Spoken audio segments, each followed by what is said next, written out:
Hello, everybody. Happy Sunday evening. How you guys doing? Bolton, Raja, good evening. We're gonna get started painting. I'm gonna grab some, where are the lights in the camera? I'm gonna grab some dark turquoise. Just gonna get right in to put colors on the minis. Let's brush here.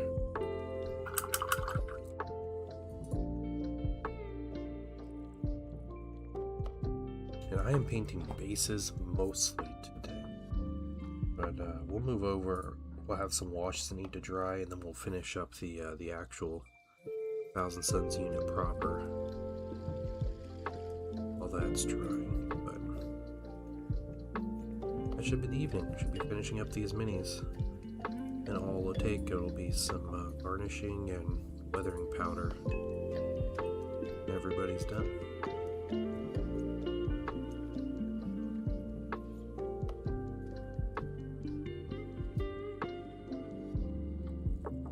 What are you guys doing?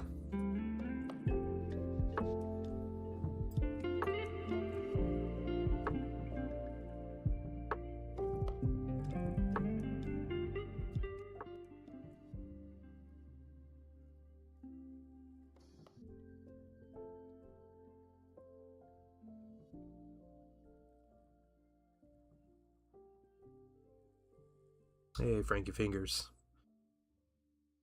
What are you up to tonight?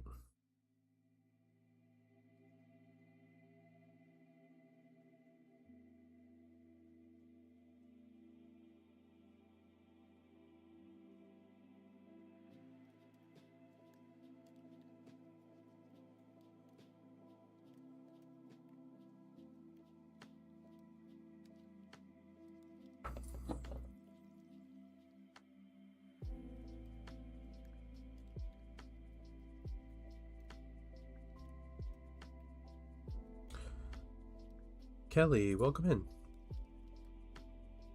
Resting this weekend to recharge painting energy for A Million Orcs. Yeah, that's this coming weekend is 11th edition. It's crazy. Exciting though. I hope to see lots of cool minis being painted. Oh, I didn't. It's properly hold. Last. Go. There's more 13th Company wolves. Dang, more space wolves, huh? Let's start painting. Doing housework. Nice.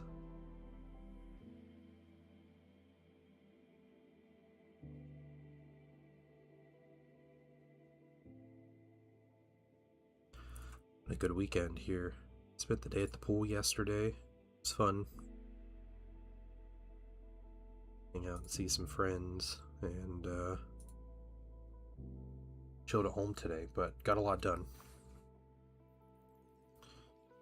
Should have a big official announcement tomorrow, so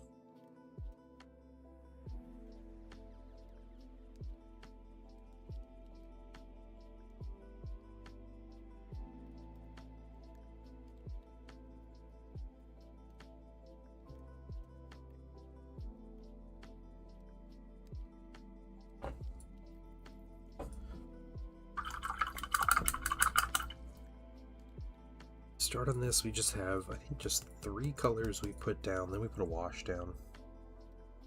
Wash is dry, we dry brush. Get 1 or 2 more colors, and then that's about it. 1, 2, 3 with this color. Okay.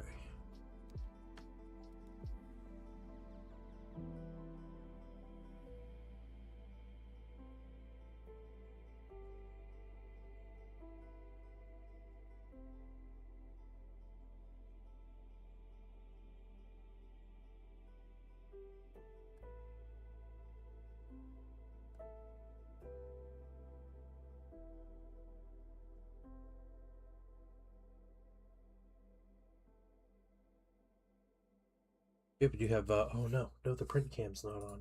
No. Print cam, there it is. Alright, Print cam is actually going now. Wait. Thought I had that going. My bad. There we go. Printing some Middle-earth miniatures right now.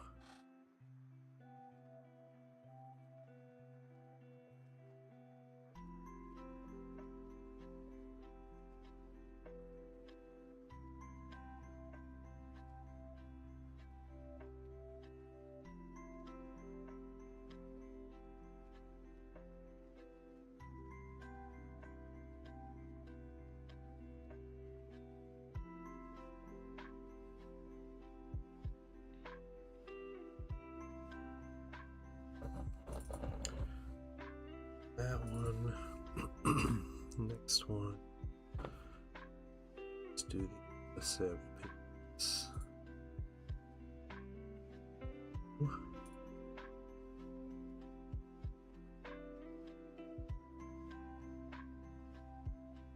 This will be.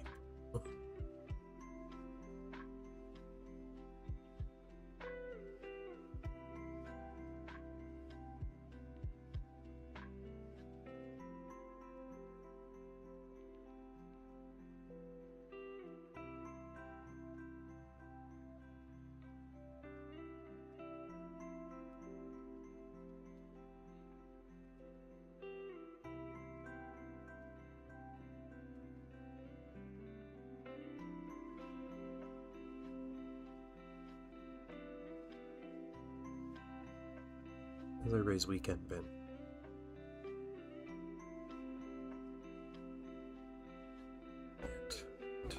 Good, terrible, mediocre.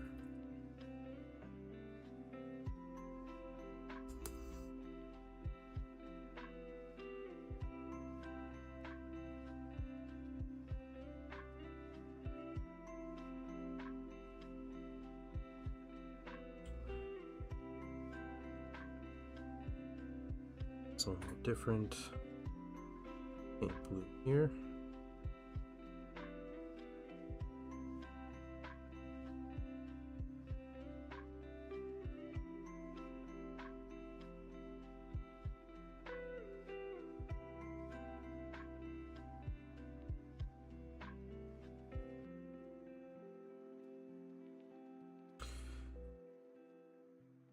Your 6-year-old girl is going on 14 and is moody. I understand that.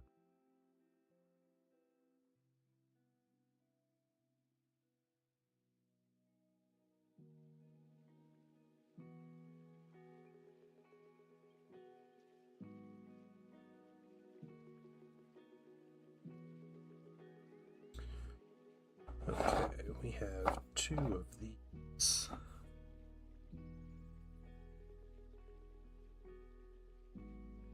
I think what I might start doing, this may sound like heresy to some, but I might start looking for other bases to add in for some different squads or something. Different base toppers. There are lots of good, like,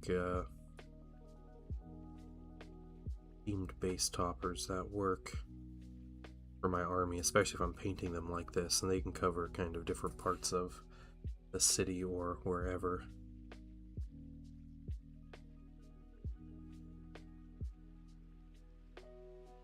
Something I do.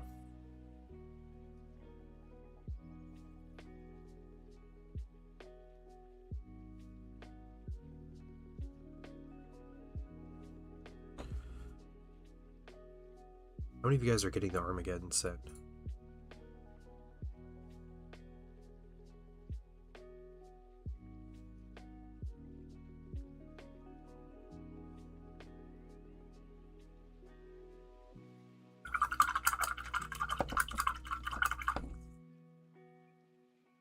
I don't have any plans to get it.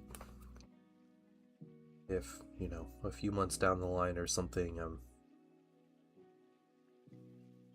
good enough spot where I don't have other things to do and I'm able to and everything, then maybe. If they're available, if there's any I can find available. A whole bunch of things have to go right though.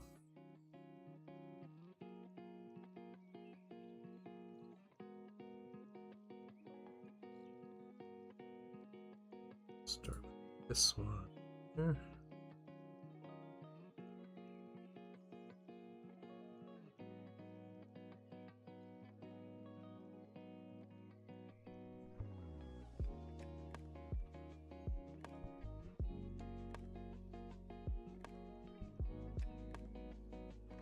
Only painting 10 bases tonight. I have painted up to like 50 or 60 at a time. I think it was my first batch I painted was just all of the bases all at once. I have done many. Last summer about this time I was painting up 30, 40, 50 bases just to get ready for the Saturnine set. So I knew what bases I used, I knew I was getting the set. I just went ahead and started getting my bases ready for all the minis. Helps me get things done a little faster.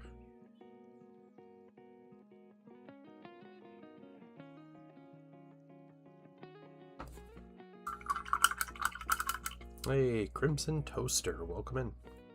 How are you doing?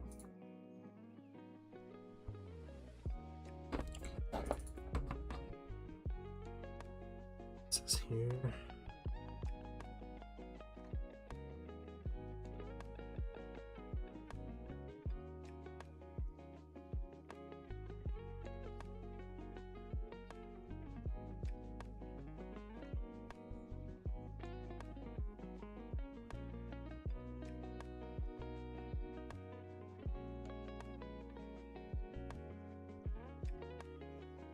Doing good, that's good to hear.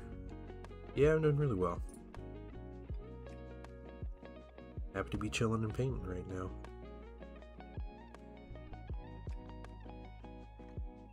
A lot of stuff done today, which is really nice. Feel like I'm ahead of the curve a little bit.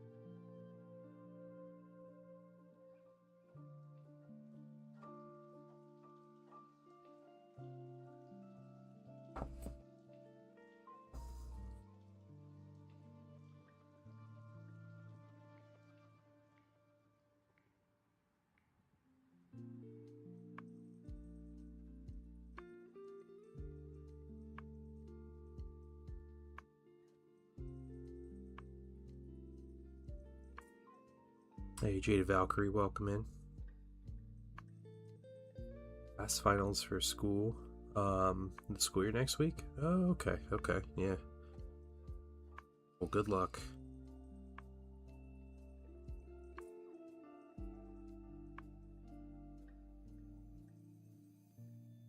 I haven't been in school for almost a couple decades at this point, and I still occasionally have a stress dream about being forced to go back to school.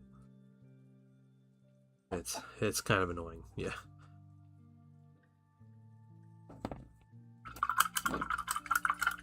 Not a fan of that. But in my dreams, I'm like the 36-year-old that I am now. And it's like, how embarrassing, you have to go back to high school. I'm like shameful as I'm driving my car into the school parking lot early in the morning, and it's just, yeah.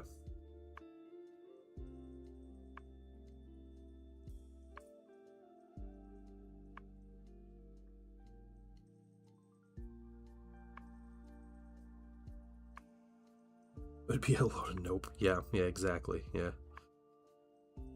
No thanks.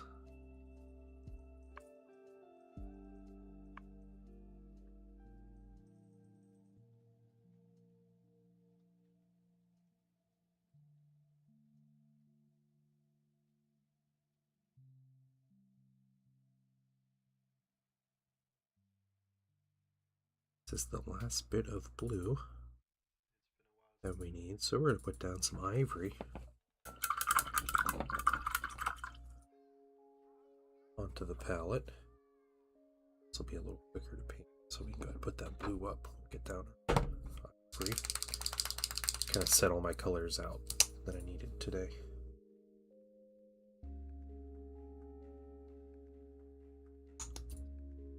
Okay, this might need a second coat, but just ivory. Oh. College course, and I keep asking myself why I didn't drop this class at the beginning of the semester. Yeah, and you're like, oh no, I'm so behind.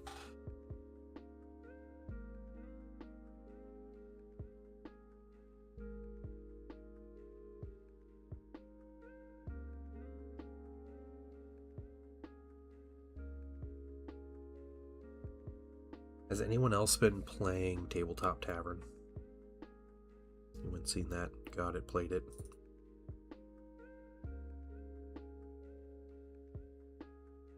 I got it, and I've been enjoying it. It's basic. I don't know how much more in-depth the game's gonna get. I know it's just a single developer. It's just one guy in his project. First of all, let me take just a moment to thank you for allowing me back into your home. Oh, hey, thanks for the follow, Crimson Toaster. Thanks for jumping over to Twitch. I appreciate that.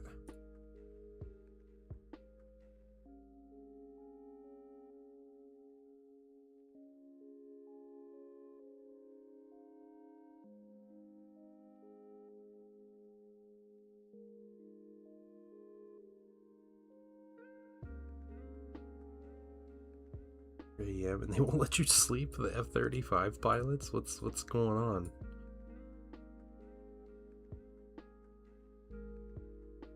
Just going around late at night?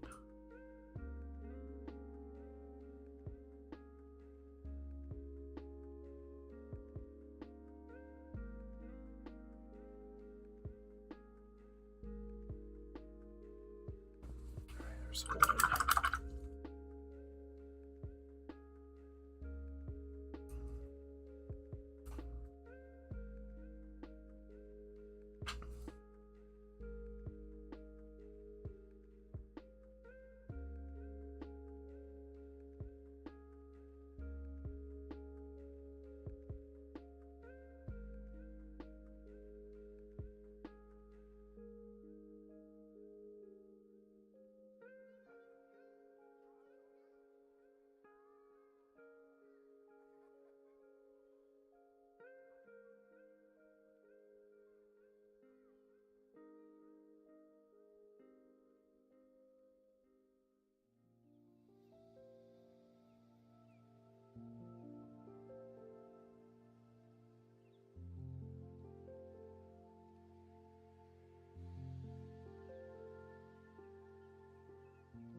Poland recently got a few F-35s. They're block falls into military airspace from the base. That's more than 100 kilometers away. Jeez. And you can hear them. They're just having joyrides at this point. Is that what's happening?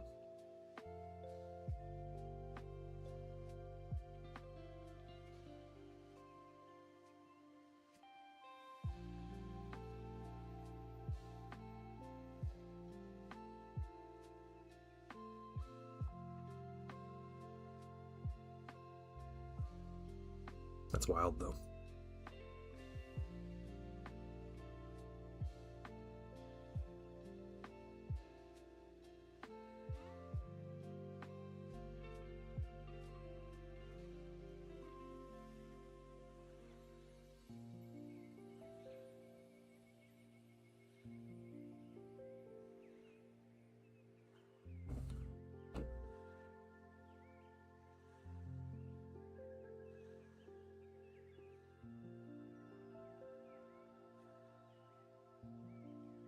Let's go after the first coat.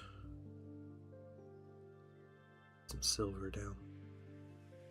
Where I go back to a second coat if that's what I'm doing.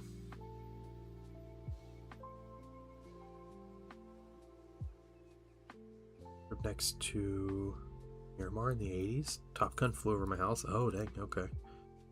Jeez.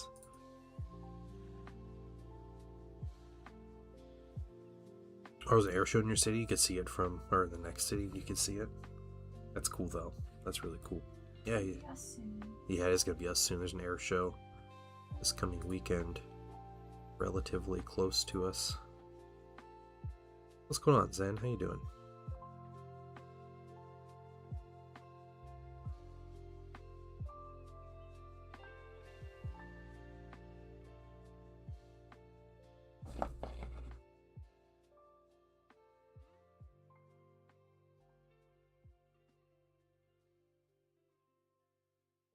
Good, just hanging out. Bolting before bed, nice. Alright, alright. Fun stuff.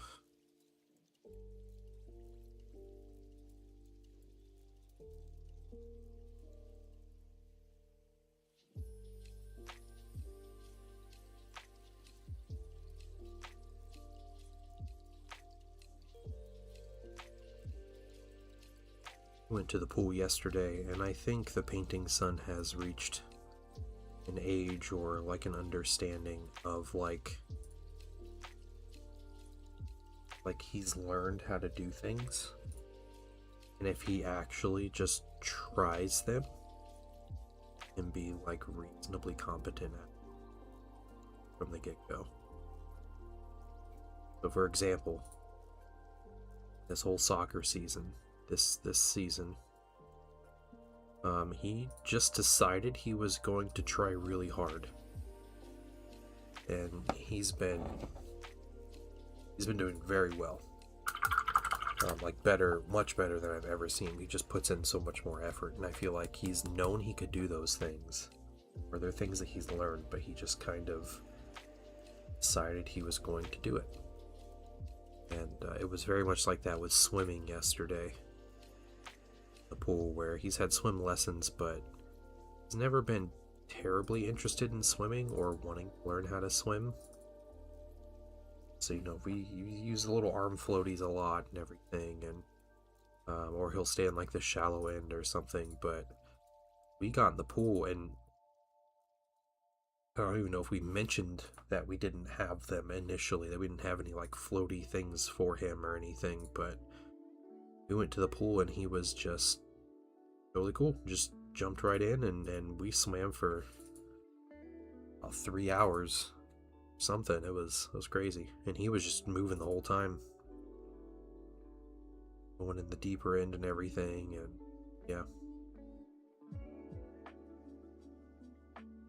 No fear whatsoever.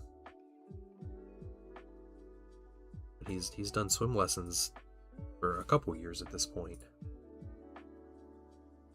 It was never like a consistent, you don't have like a easy access to a pool that we could just go to all the time, so I don't have a ton of opportunities to swim. But yeah, it was really cool. He got right in the water, and we were cool. We were messing around and just having a good time.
Hey, Mr. Lord, what's going on?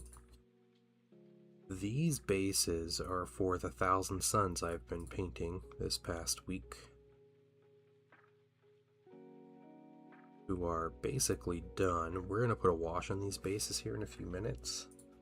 While that's drying, we're going to finish up all the paint work on those Thousand Suns. There's not much to do, it's just a couple little details that we're going to work with.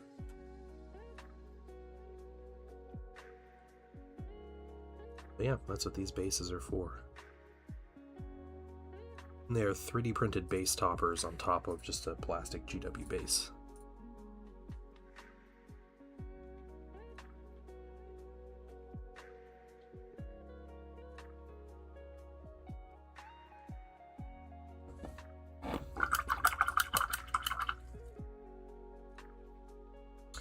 Oh, we did watch Heavyweights today. You guys remember the movie Heavyweights?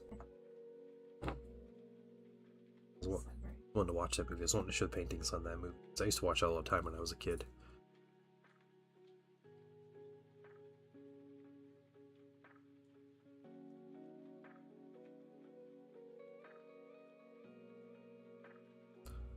So not tournament legal? There's no such thing as tournament legal with Horus Heresy.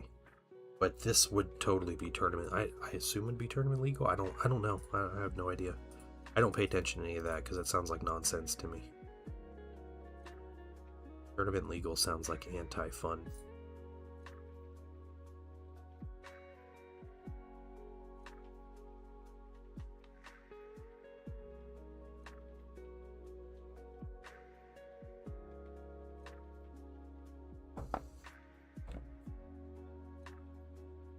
Yeah, 30K doesn't usually run tournaments anyway. When you have things going on with 30K, typically what you have are events, not tournaments. So while people can bring their, disgusting cheese list, whatever crazy thing they want, the event itself is normally focused around some kind of theme. It's typically traitors versus loyalists, and maybe a planetary battle or something, and there's specific missions, and that's typically how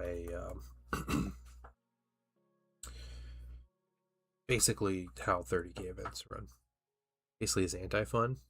I think it's 3D printed, etc. Oh, okay, yeah. No, I mean, these minis have a bunch of 3D printed pieces on them anyway. Like this guy, it's his arms and gun, his 2 shoulders, and his backpack and his head. They're all 3D printed. It's basically the torso on this mini that I used. That's a GW model. So it's, yeah. 30K players don't care.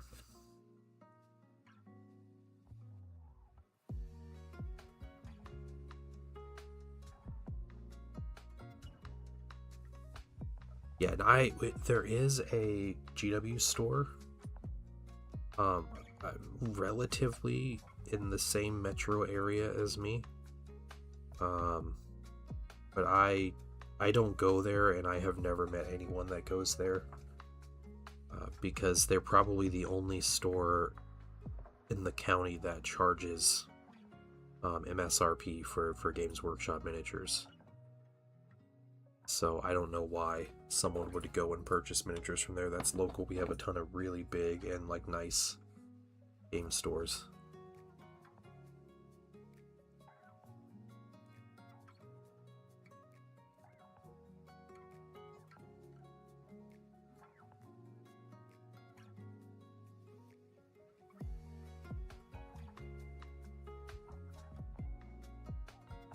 Doing the second coat.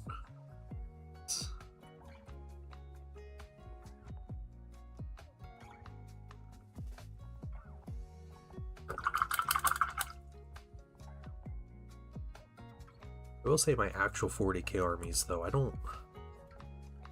have one 3D printed piece between 4 40K armies that I have. So I have, I don't do much with 40K though, so maybe it's not that impressive.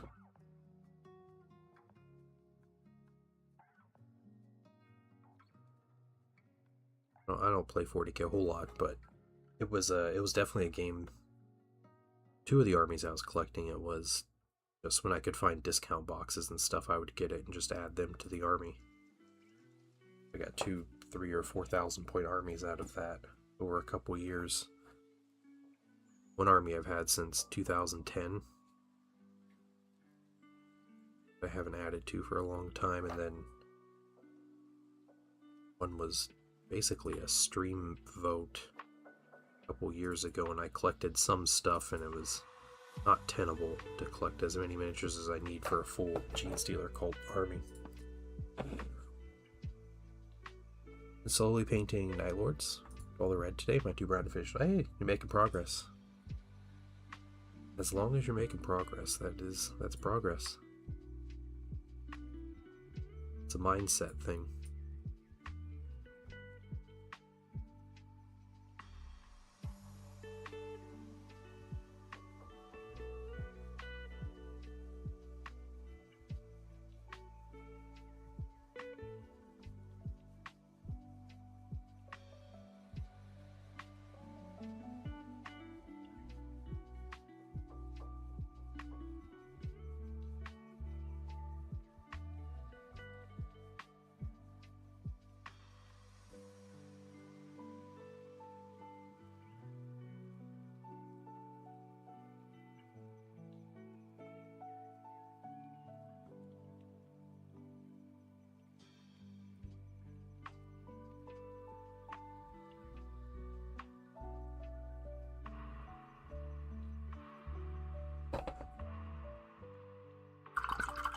Hey, John Lockridge, how you doing?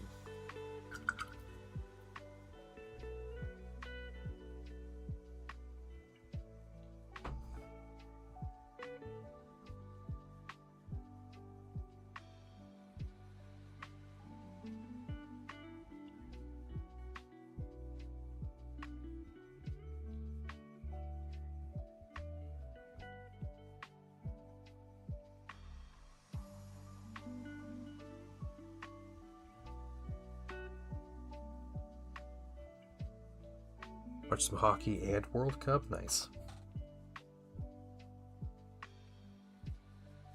Is it like the Stanley Cup going on right now?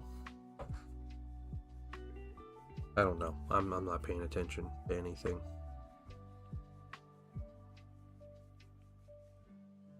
I have no idea. What's going on with hockey?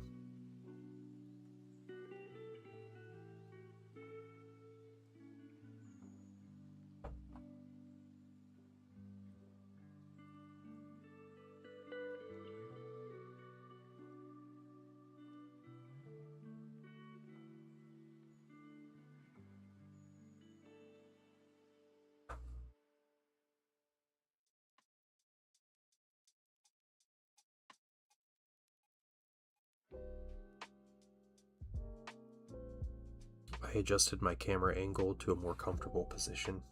I finally got to work, and now my body is just slowly wandering into the uncomfortable position. Is now going off camera.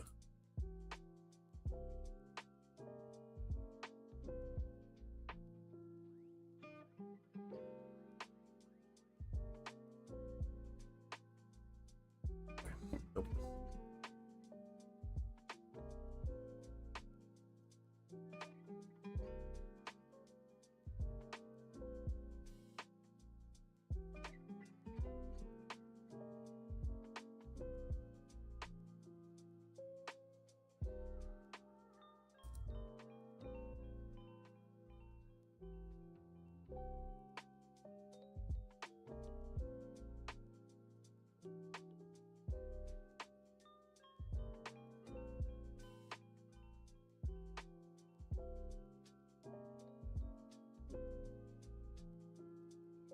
USA looked really good the other night. Yeah, they played, what, Paraguay? Is that who they played? Did well. For them. I might end up watching some games. I don't even know where to look, so.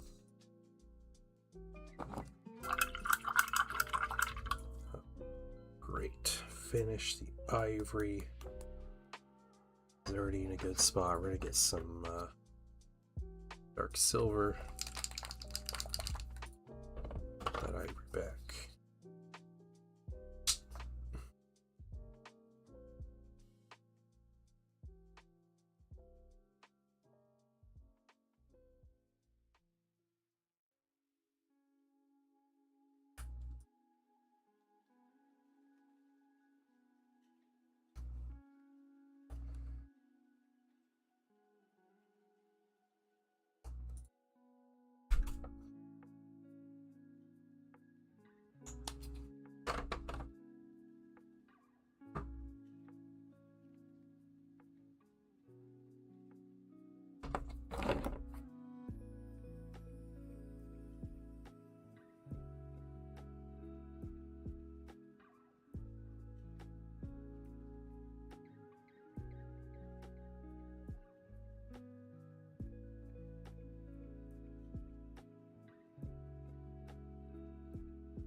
One, and this is the other.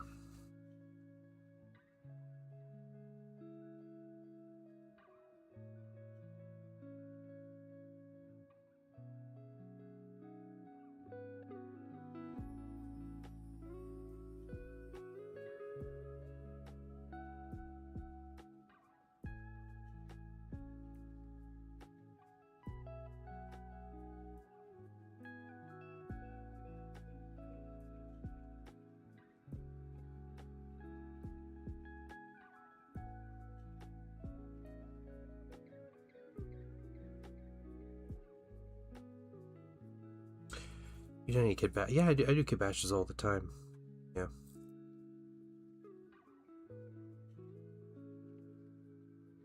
Back in my day, we called them conversions. But yes. Yeah, I have tons of kit bashes around. Okay.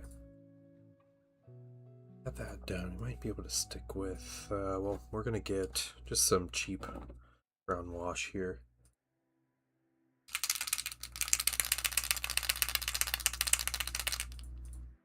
Hey, Hiroth, how you doing? It is the dad who paints.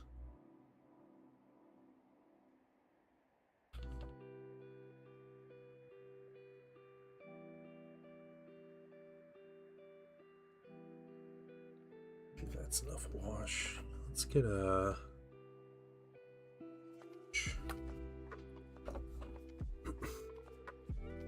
You call them that too? Oh, okay.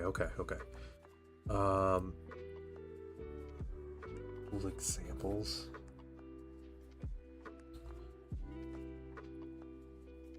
Oh man, nothing I can think of off the top of my head actually. I do, so the main game I play is the Horus Heresy, so for 30k. 30k is actually a game that's made for kit bashing. They make kits specifically as extra pieces for your like basic tactical marines and assault marine stuff. So like there's a whole kit that is a melee weapons kit. It comes with like pistols and a bunch of melee weapons, different power swords and chain swords and all kinds of stuff like that. So like that's a whole set. You might call that kit bashing to add those pieces onto a set. I don't know if we'll do or not, but I do stuff like that. There's like heavy weapons and special weapons kits that go with different the different sets and everything. Yeah, it is a rough brush. Yep, this is a let's apply a bunch of wash really sloppy brush. I don't like to throw away brushes, so I'm a bit of a hoarder.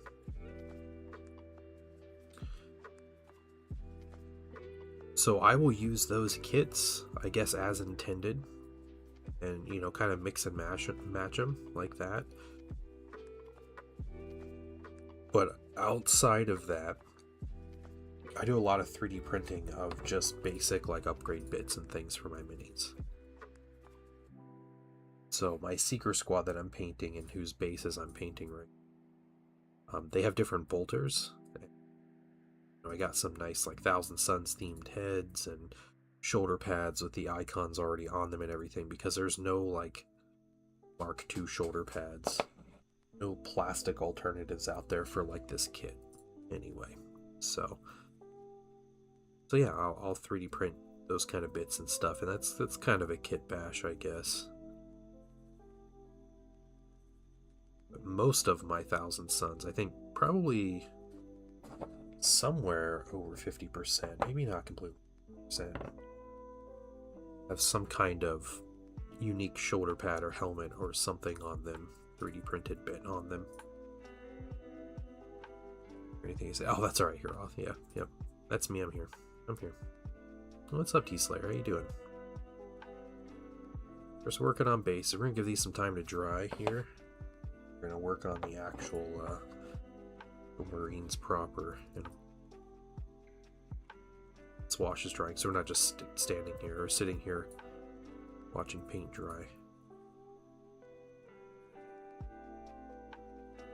If you want to do that, you can watch the print, the 3D printer. First of all, let me take just a moment to thank you for allowing me back into your home. Hey, Maria S., thank you for the sub on YouTube. Welcome in.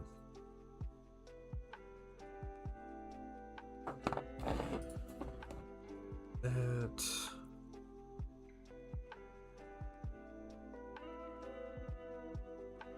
I like the bright blue and ivory, but it is a war zone. An active war zone they're in, so it can't just be like nice blue and ivory. Saying it's all about the base, yep. That's exactly what I'm saying.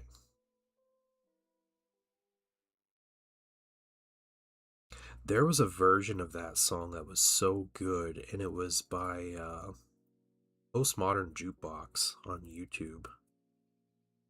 And there was a girl, they did 2 versions of that song, Postmodern Jukebox did. And it was an older version, a girl that sings it, and she's actually playing an upright bass while she sings it, and it's so good. It's so well done.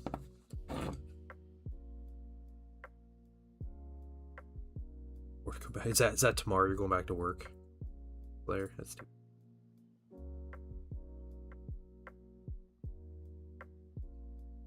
It's not too bad.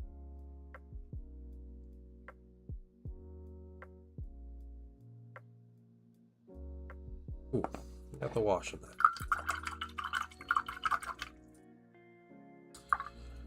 Tomorrow, lame. Okay, that's done. We'll eventually need a break. We'll get there.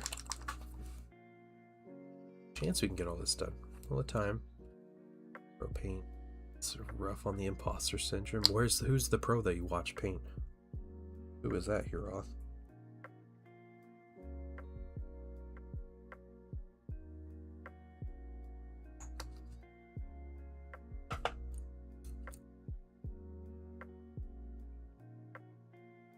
Talk about me. I'm a professional and strict in the most strictest definition of I get paid to paint minis.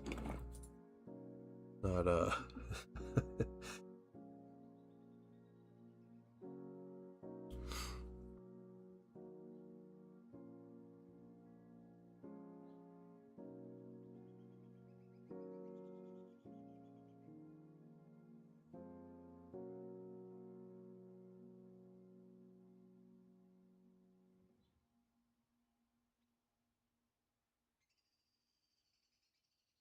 get their eyes a little bit with some white, but some. Also, I'm gonna put just a little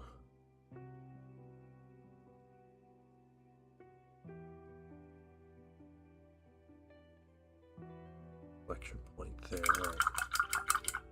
Ooh. I've seen your works. Yeah, I'm definitely not like award-winning painter or anything. So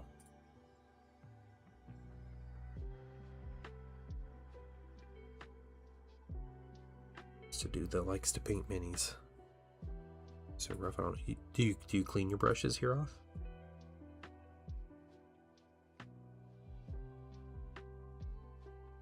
show you the stuff to get. Hold on.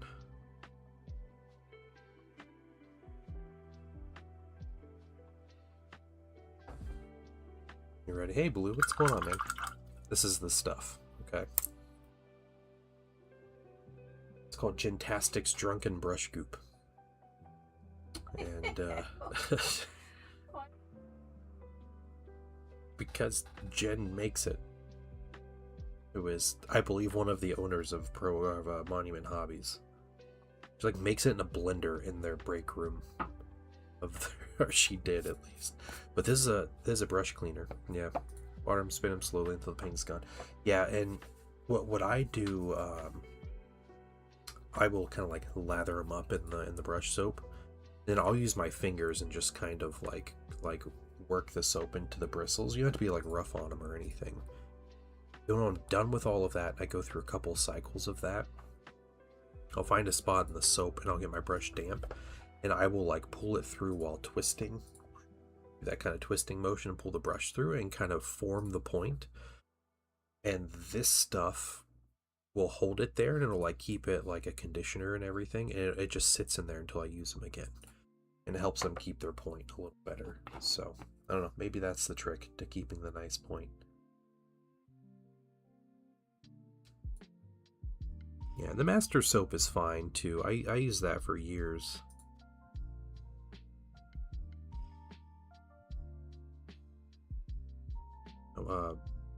Monument does brag that their soap is specifically made to clean the paints that we use for miniatures. And the Master's isn't.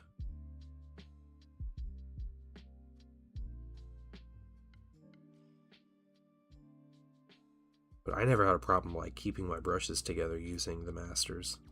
I think I liked how the Masters smelled a little better though. It smelled more lemony. It was nice. Very uneven points. Okay. How far back is a while back?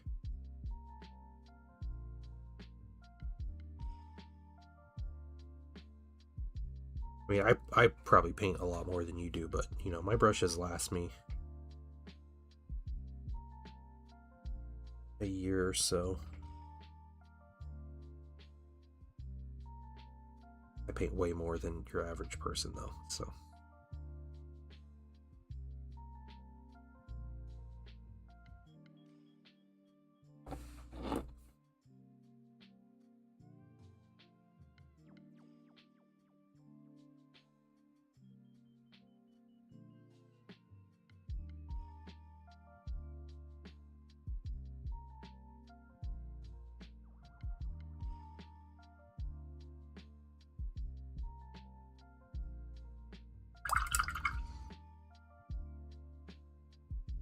Little extra on this guy's all specs here.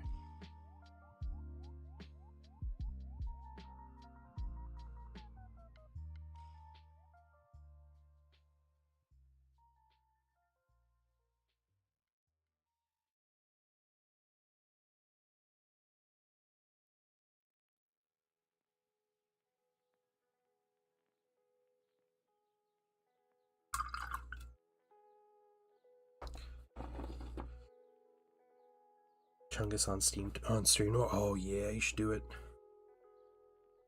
That'd be awesome.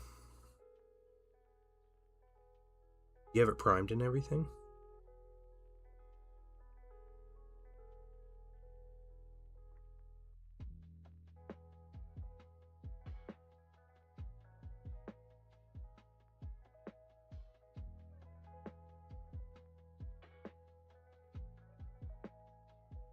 Oh, sweet.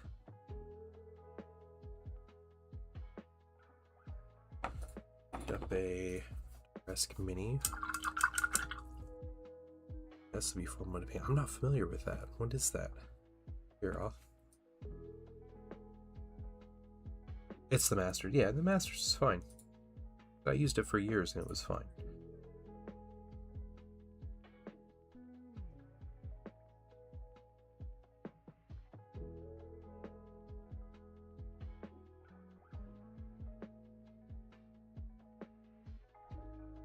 I mean, I don't know what could be causing brushes to fray over time, but like, you know, if you're using sable brushes, maybe you live in an environment that's really humid and maybe that's bad for the sable hair or whatever. Like there could be any number of factors also. They just don't last quite as long.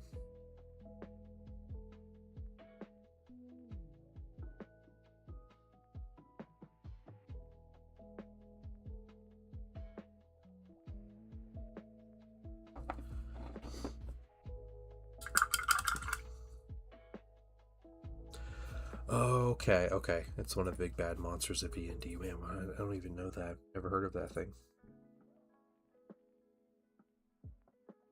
I'm not the most well-versed in D&D, but I do like the universe and like the creatures and stuff.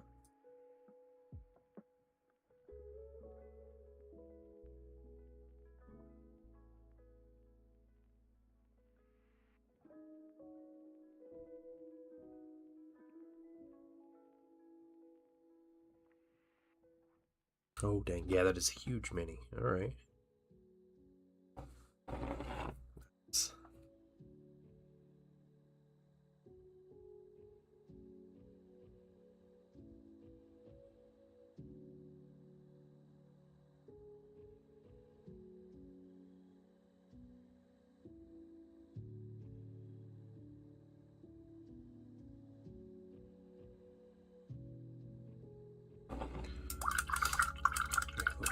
Cool. Yeah. I have a couple Forgotten Realms novels. They're all like Drizzt Do'Urden novels, but they're great. Okay, so wash is still drying, so we'll continue on with another color, and I don't want to do anything with that white yet, so I'm just going to take some black brown and we're going to hit some a bit of weathering on the muzzles on the weapons.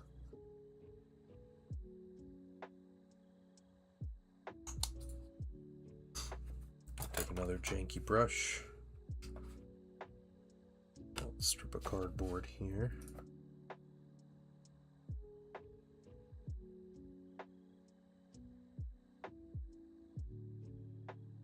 This brush is about to need to be thrown away.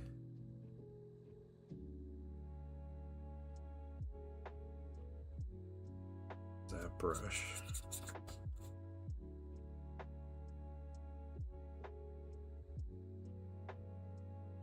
Rune Wars. Never heard of it till this past weekend. It's a Dead Minis game. Rune Wars was the FFG game, right? Heroth or John Lockridge.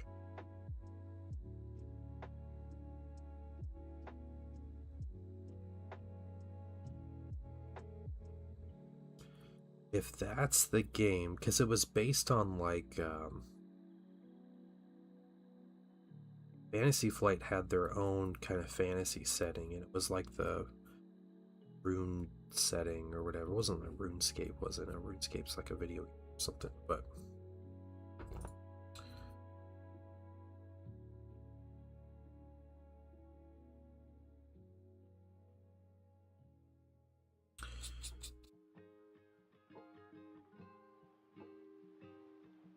Rune Wars. I did play, if it's the game I'm thinking of, I did play it. I played a learning game with someone at my LGS who was trying to get people into it. And I liked how the game played. The game was a fun game to play. But I wasn't a fan of the minis. But it was a cool game. Yeah, the game was very much a mix between like Star Wars X-Wing and Star Wars Armada like gameplay, which is pretty crazy. Very cool. Alternate activations, and your movement had like movement tools for specific movements for units, and the terrain was cardboard pieces that you put down. They were templates, and it was actually before a lot of big miniature games used just area templates as their terrain, like GW does now. You know, they're actually selling the area templates, right? But this was a game that had that years before GW did.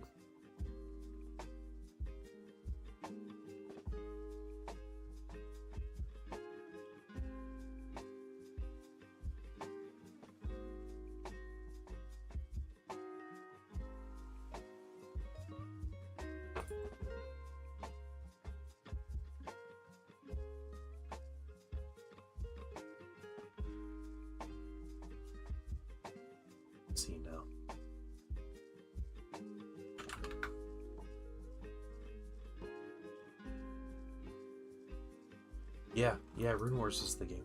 Heroth, didn't you paint minis for Rune Wars? Don't you have a bunch of minis for that game?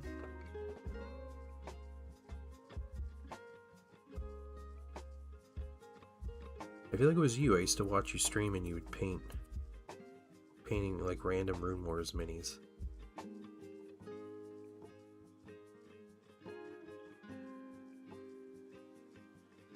Let's shut their models for $5. Oh, okay. Hey, that's cool.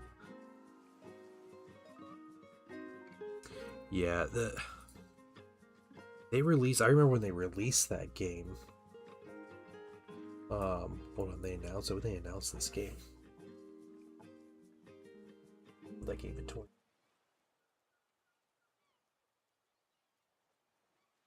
It was maybe like 2016 or something. They announced it, and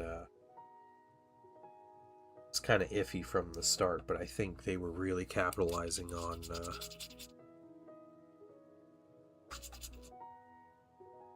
like Warhammer Fantasy going away and everything, so they're trying to get into that market. And like X-Wing was kind of at its height. Same with like Armada was out, and they had Imperial Assault that was doing really well. And then this game like really just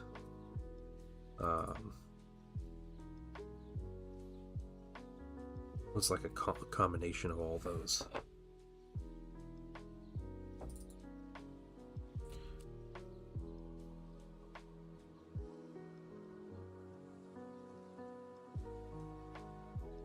They had, I want to say they had 3 factions. It was like there were like humans, there was like the weird undead faction, and then they had like elves that came out. The elves looked really cool. I like the look of the elf minis.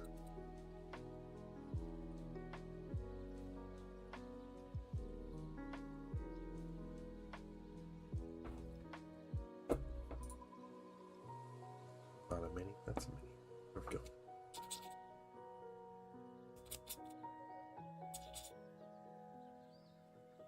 Load up the traditional Warhammer Fantasy. So yeah. It was the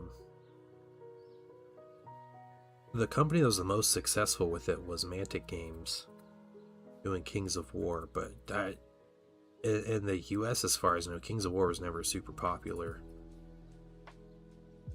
And I want to give Mantic Games my money for making games, because I think they make good games, but like their Kings of War minis, I can't stand the look of them. They're very like 80s British look in their design, and that is not something I'm at all interested in. So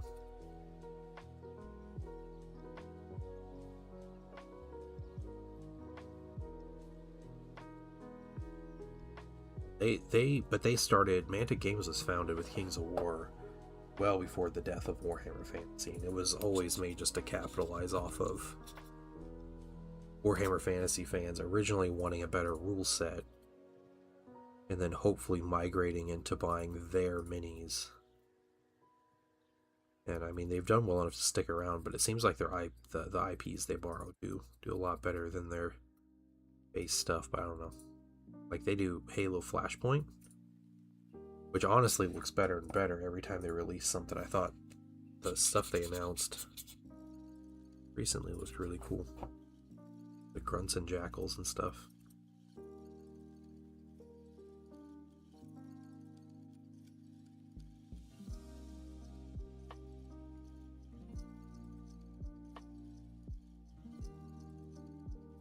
Yeah, the Flashpoint minis look good.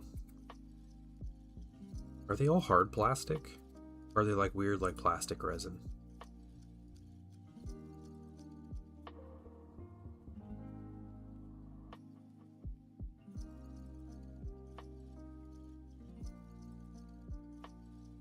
Okay. Did some weathering. Wash is still drying, but almost dry, so we can get into our next color on these Marines. Just as I had planned.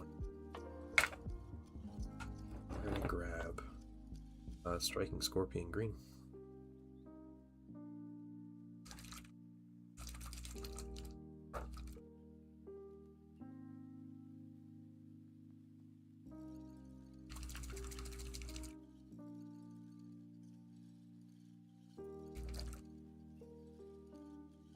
tell if I shake this paint enough.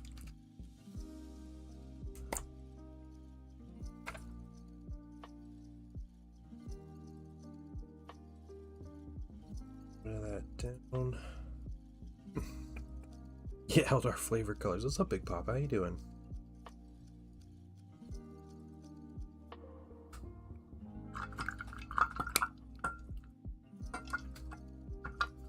Yep, striking scorpion green. Yeah, we're doing well. How are you doing?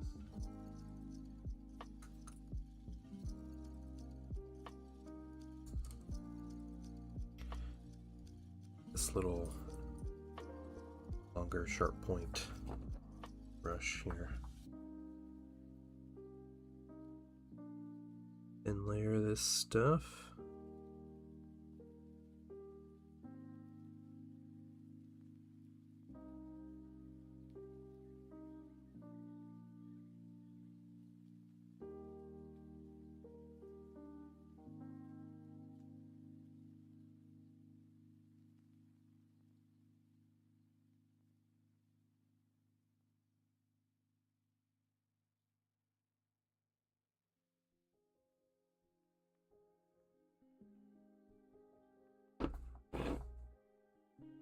It just the two eyes and the scope on the rifle for most of them.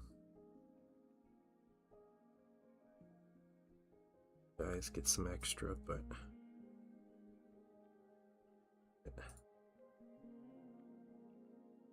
the caverns of bicycle parts. What? Bicycle parts are tomato plants? I had no idea. The garden's going well, Big Papa. Ours is crazy. Our garden is insane. We have peppers that are popping up. Butts. Pepper butts. And green beans. Anything else showing yet? Beanies or cucumbers showing? I don't know. Cucumbers are. Cucumbers are showing a little bit? Yeah. There you go.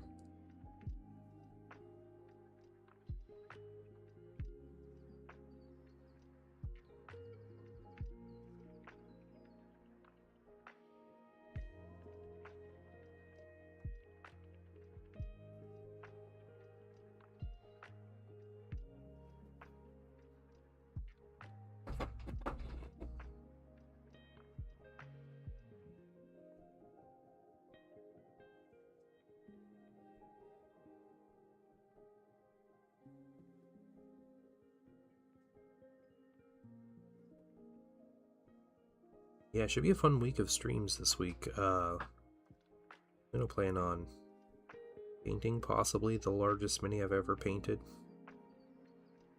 So, just casually. We'll see if we can finish that in a week. It's 3 streams.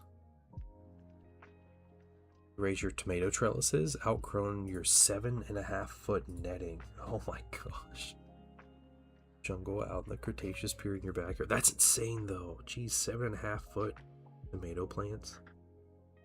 This is why everybody's miserable when their tomato plants come in, because they're 7.5 feet and you have 600 tomatoes to eat. We're gonna do that with green beans though. I'm okay with that. I love green beans, so fine. I say that now. I'm probably gonna be so tired of green beans, but so many tomatoes. Yeah, gotta start canning. Yeah, that's true.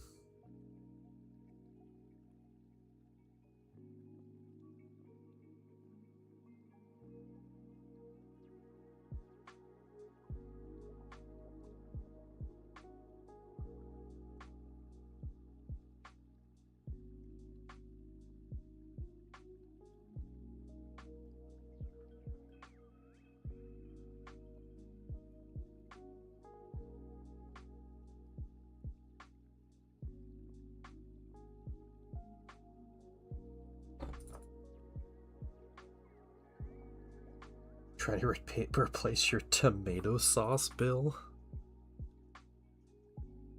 Well, hopefully your 7.5-foot tall tomatoes will do the trick, replacing that bill.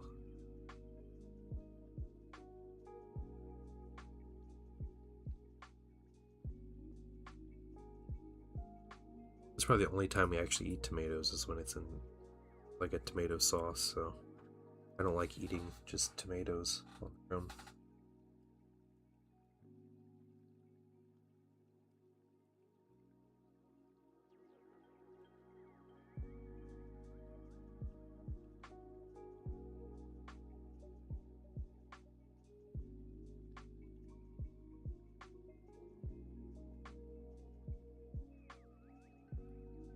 It's ready to dry brush the bases. They'll be ready in another couple minutes.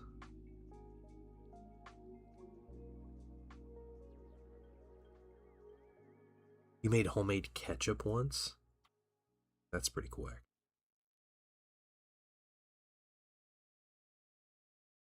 I'm the only one in my house that eats ketchup, even that I don't eat it often. But most of the time when we use ketchup is for one very specific purpose, and that is for me to make barbecue sauce.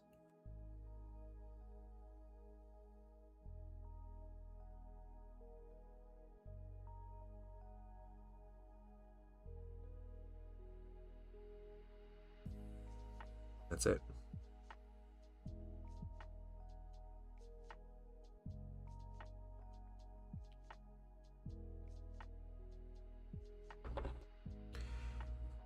So the green bean success? Earwigs have been brutal for your bead seedling. Oh, that's too bad. We have some crazy earwigs going on right now around our property, but they're not getting into any of our plants. We got raised garden beds. Try to be really diligent about that, and hopefully that helped. What's up, Killicam? How you doing, man? Still on vacation? I got minis printing right now.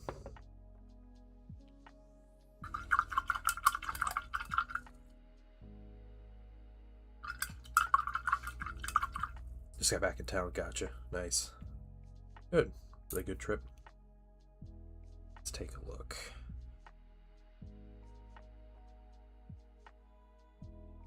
Oh, yeah. Yeah, I bet. Close. They're so close.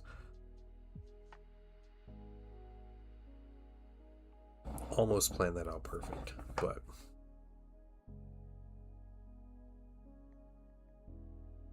Seeker Squad looking good.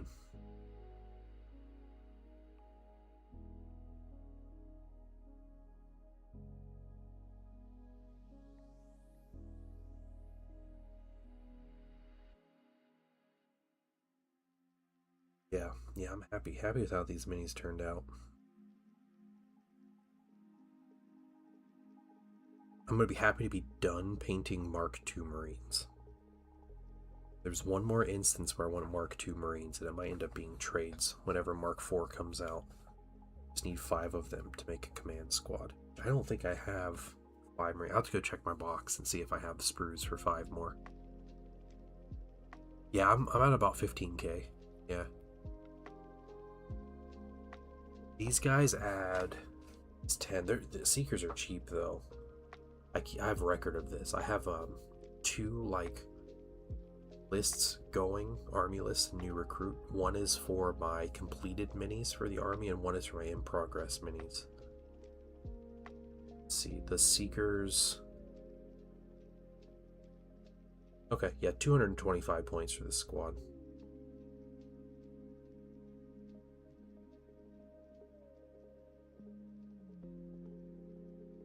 Yeah, so that's not bad.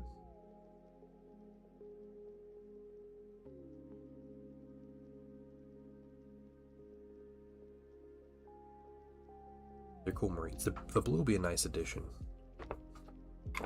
You know, they're getting the bases. I will weather them a bit. Thank you, though, Big Papa. They will get a little bit of weathering in the form of powder, weathering powder.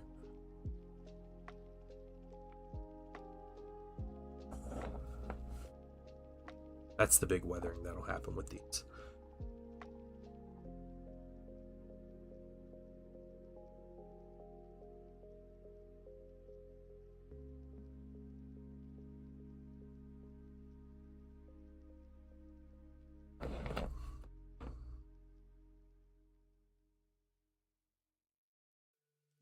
Yeah, Space Marine armor works look good though. I was talking about earlier just how kit bashable 30K is, where all these Marine kits are made just to go together, and it's great. This is obviously some 3D printed pieces, but there's just so many just random like arms and everything that's different. To restart the painting book club, we never started the painting book club. I did suggest the idea. I asked if people wanted to do like a little book club thing, and the majority of people were a pretty like hard no. It was actually just most of the people that actually responded were just like, no, like I don't got time for that. And I was like, oh, okay. So that was kind of that. But maybe in the future sometime. Yeah, I was elected to lead, not to read.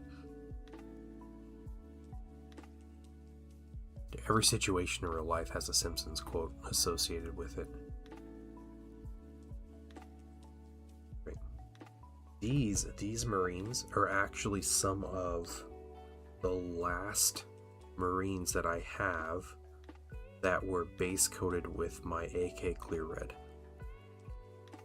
From here on out, I don't know if you guys remember, I spent like a week on stream just practicing and like messing with different color schemes to figure out stuff, but my new base color is this stuff. The new True Metallic Red. It's actually this with a coat of the GW Angron Clear Red. And then I wash it down, and once you kind of mess with the varnishes and stuff like it looks just like it. So we'll see if people can tell the difference, but I really enjoy using this paint. It flows really nice. It's a one coat cover. Yeah, it's a good acrylic paint, and they give you an airbrush one in the set, and you get this cool wash. It's like a deep like purplish brown wash when it's not all separate. It's all separated. Look at that, separated that is. But it's a really nice wash that looks really good for that red. So I have new red recipe that is much easier and doesn't reactivate. I don't need to cover it with tons of varnish just to make it workable. Let's see. That one's done.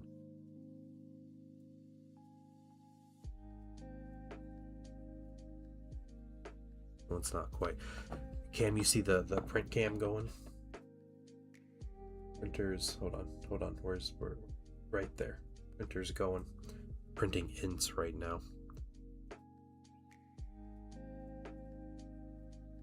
I've been working in that room. Yeah, that's only the second print so far, but I started them today. And first print was good, success. So I don't remember how many prints I have. This it was 8 or 9 prints. I can't remember this up. I need to keep track of this anyway. Printing, but yeah, I've been working in that room all week, and yay, I got stuff, and I was able to install the last couple things. So.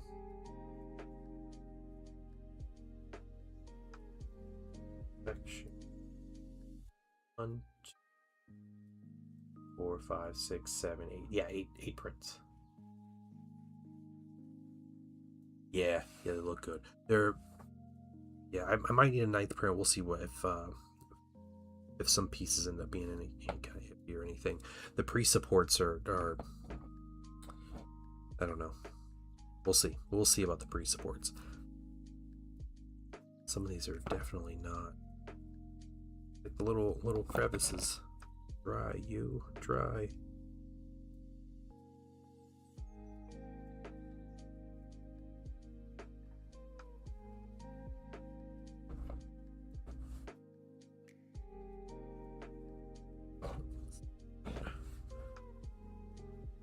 We're done.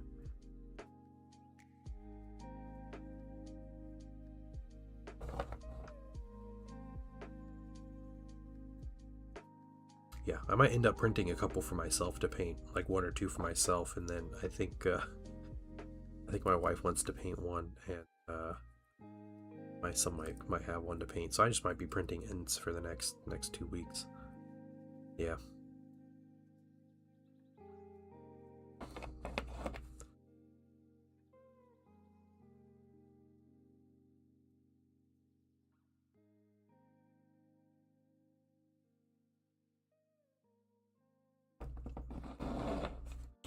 Well, I am announcing this, making a more official announcement tomorrow. I will have to go on a short hiatus, like the second half of the week with printing. I'm gonna try to do what I can before then, and then maybe like stop on Wednesday, because the end of the week we are going to be doing the first gaming stream, testing it out. So I don't want that room smelling like resin and IPA. That's basically what I need to happen. So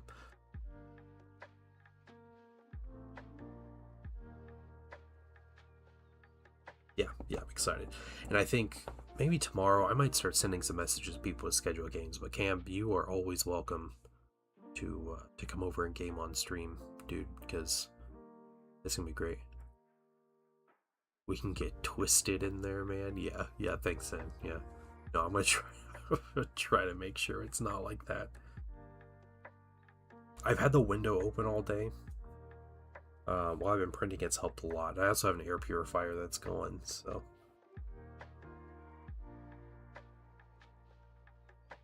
That chemical cocktail, yeah. Ugh. Ever since, alright, I told people about this before, but I had the most, like, disturbing dream with 3D printing, and it messed me up. It was basically, I was, like, at lunch, like, eating lunch with somebody at, like, a Mexican restaurant, and we were sitting outside the restaurant, and I was eating chips out of the basket, right? You know, they keep bringing you the chips. They kept bringing me chips, and I was eating them. They were like blue chips. Well, I realized at some point toward the end of the first basket of chips that I was eating like resin.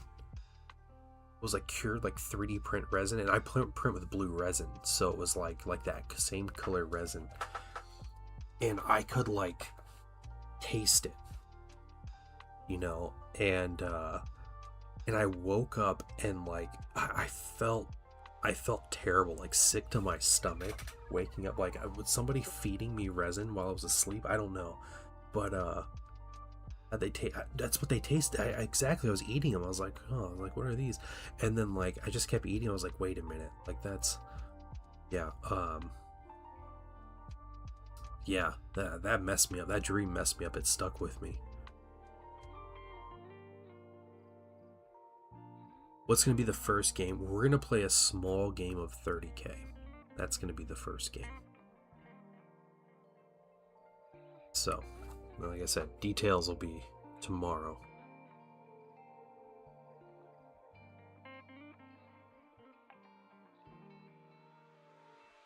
You're dry.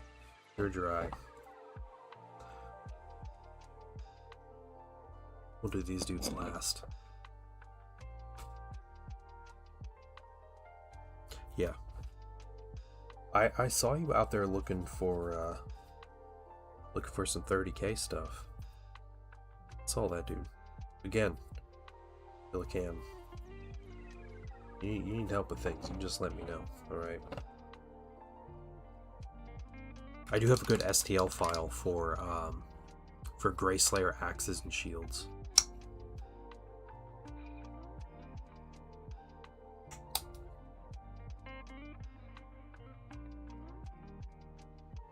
So more Aquarian Dream, yeah.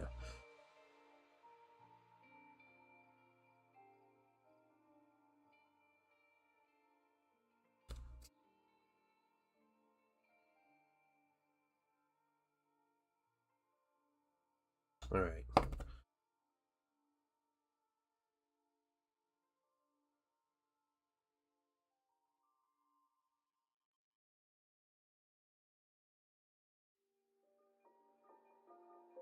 Yeah, yeah, making nervous with the blue corn chips, dude. Oh, it's just terrible. Yeah.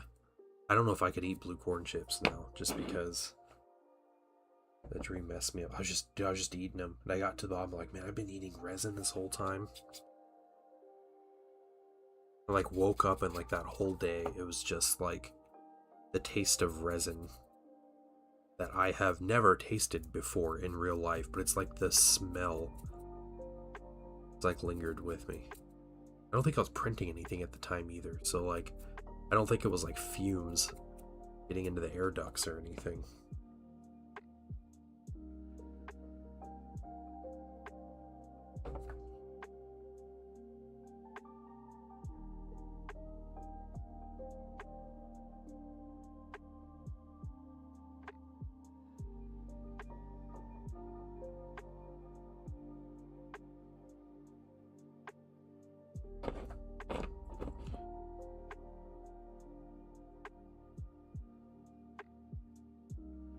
Good salsa, yeah. That's what it is, yeah.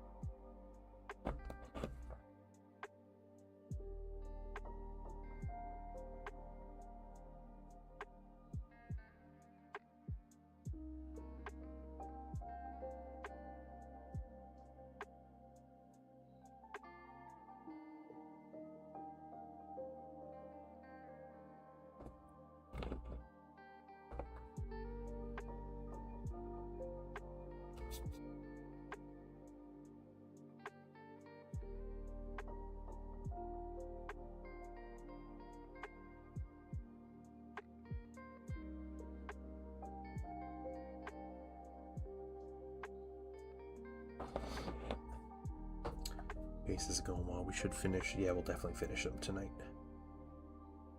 Stuff. It's just varnishing, gluing, and weathering powder for tonight.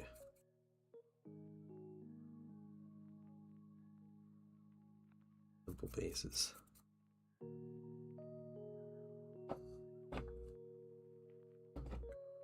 Garlic and onion yesterday. First time growing both. Raging success. Nice. So we have a dilemma with the onions that we're growing. And I'm not going to point out whose fault this was, but we planted starters in a box and we labeled the box. Like we made like a key for ourselves to tell what's what.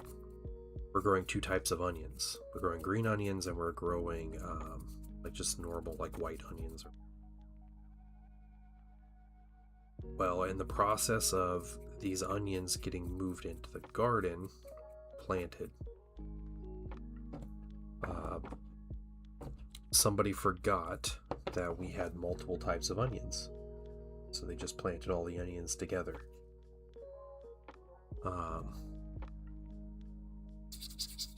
And they're growing now. And green onions, you're supposed to harvest after like 80 days or so, like 70 to 80 days or something. The other ones are like a 120-day harvest time. So we have a couple of onions that are massive. Like, you can't tell obviously in the ground, but they're like the sprouts, like the stalks, I don't know what you call them, are giant.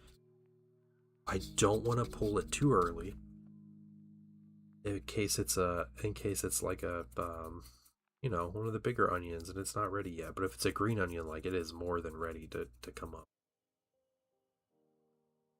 So I don't know. Spaces look good on the, yeah, they would. No, yeah. Unironically, yeah, I know.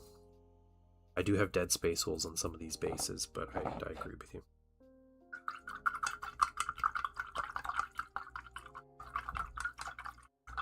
Why not both? Yeah. Do living and dead space marines or space holes all on the same base?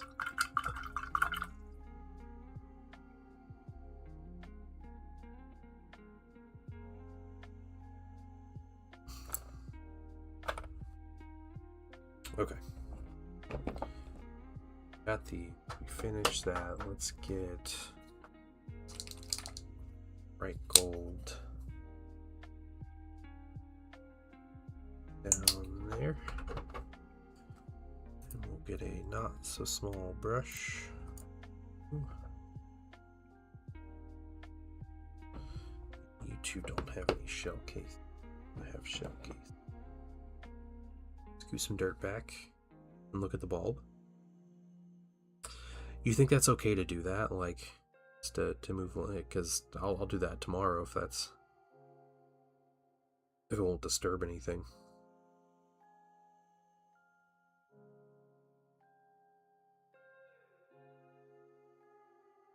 The things I think that are doing the worst are carrots.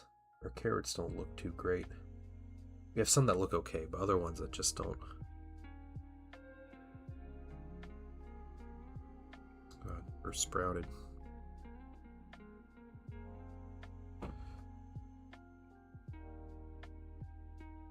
Oh, Killicam, you will give me the satisfaction of Dead Space Wolves, don't you worry.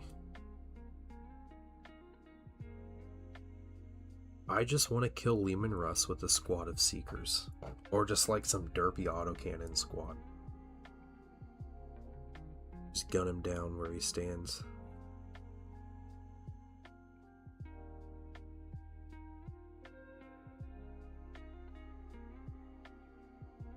You guys remember in the old, was 5th edition Eldar Codex?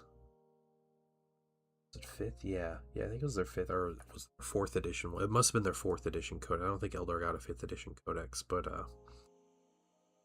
their 4th edition codex. It was around the time when the Avatar of Cain was just a beat stick for like every character imaginable.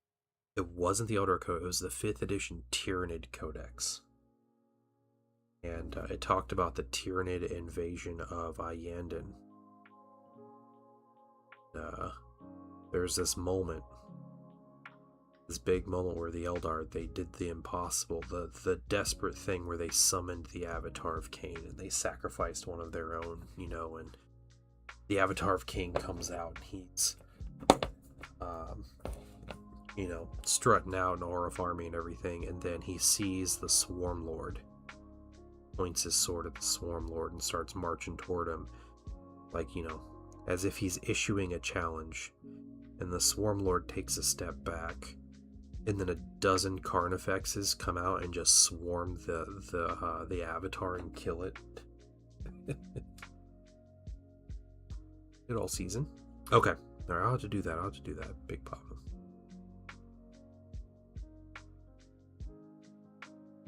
Yeah, that was the funniest thing, because there was this whole trend of like every single codex. Yeah, get wrecked, nerd. Yeah, exactly. Yeah.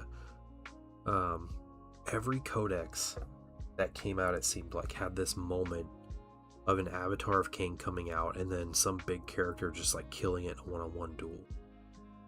Like Calgar did it. There was one of the Heresy books, I think it was in Fulgrim. I think Fulgrim strangles an Avatar with his bare hands.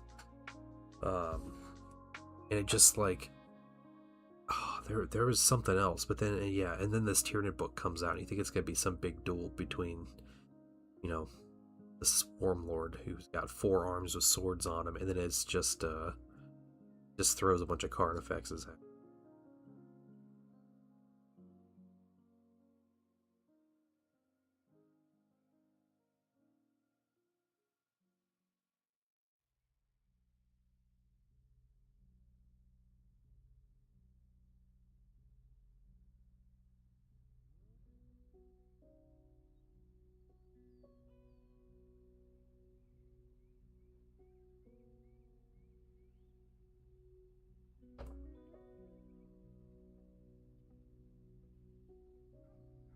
Oh yeah, definitely.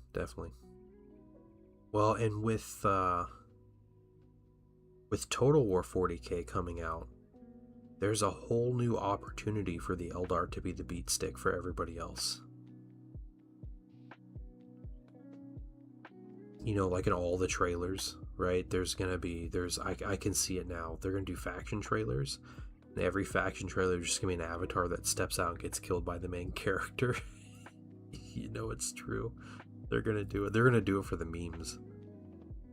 They know what they're doing. Oh, the game looks so good right now.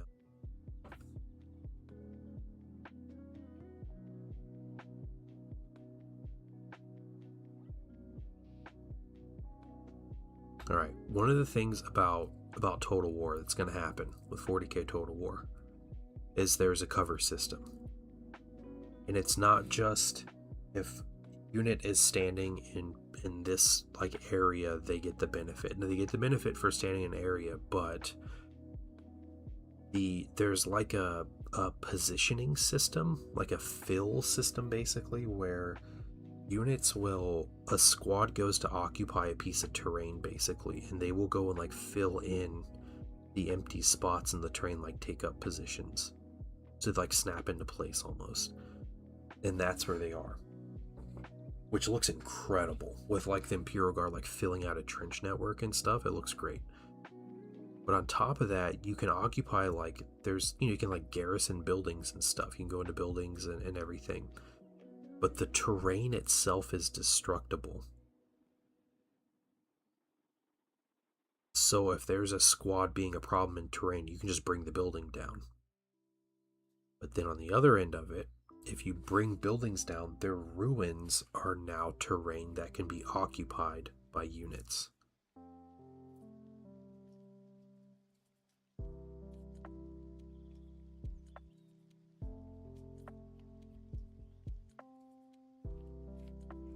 Which just sounds incredible. And I can see like the real world tactic of like units in terrain unless your unit is touching it. Yeah, you can't shoot. I like the real world tactic of, defending a building and then evacuating it before the enemy destroys it, and then when they destroy it, it's just a pile of ruins, so you go back into the terrain and it's more effective cover than it ever was before.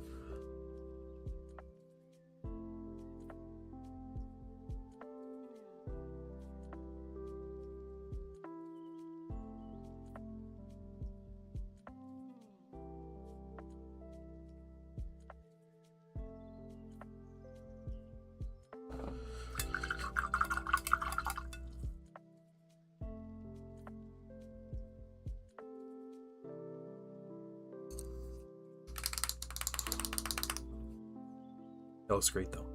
But a cool thing about that is, sorry, like N64 on Christmas. Yeah, I'm really excited. Did you sign up for the beta, the closed beta, Big Papa? Because that's a thing, and anyone can sign up for it. I signed up for their like creator version of it, as well as the normal open beta. I figured if I didn't get into one, maybe I'll get in the other. But hopefully I can try the game and stream it and everything with 3 different email accounts. Nice. I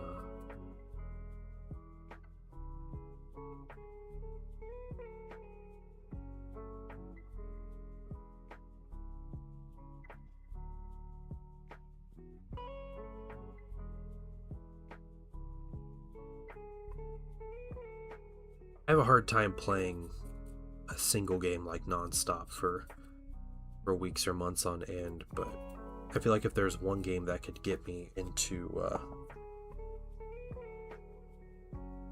being like a full-time video game streamer, not that I would actually do that, but that would be the game.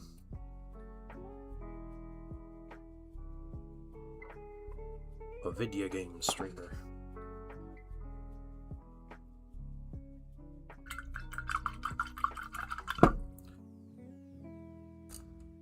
So I'm gonna start basically 2 more things to do. I need to paint black around the base rim. I need to put just a coat of brown wash on top of all these bullet casings.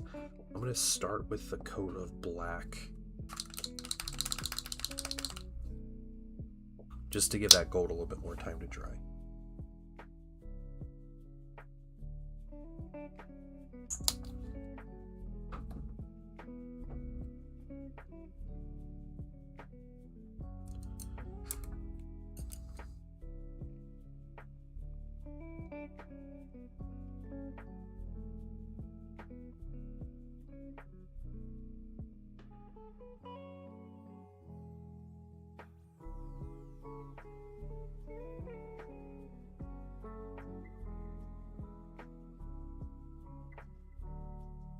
Was literally sanding and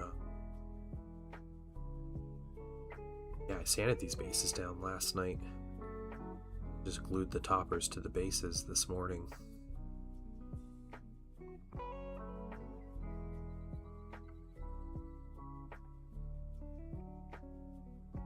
Two coats of black on here.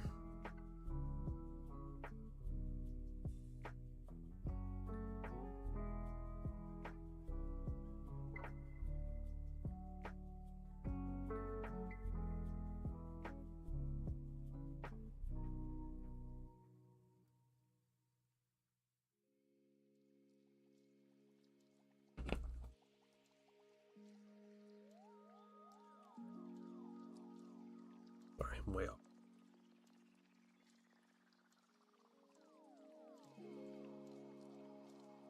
Yeah, what faction you guys gonna play as in 40k Total War? Yeah, I printed the toppers. Yep.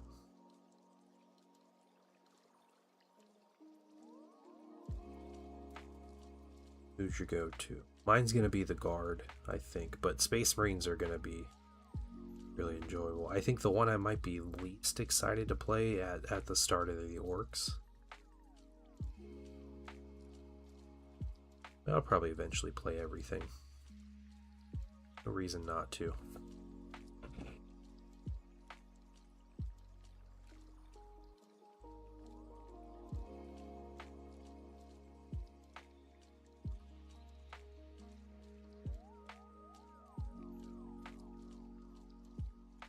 Yeah, printing base toppers was one of the first things I ever did with my 3D printer.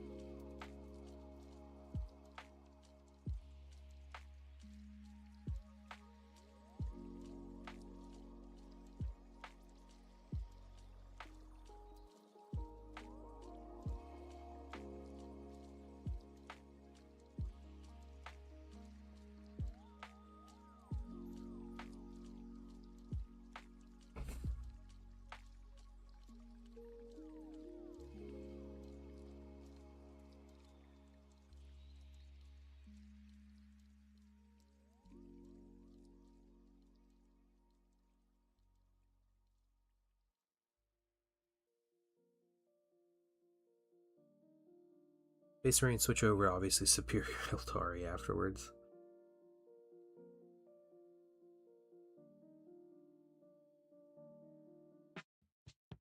Yeah, that's fair. That's fair. Well, I think some of the things with the campaign, first of all, like the Eldar campaign is going to play completely different than the Space Marine campaign.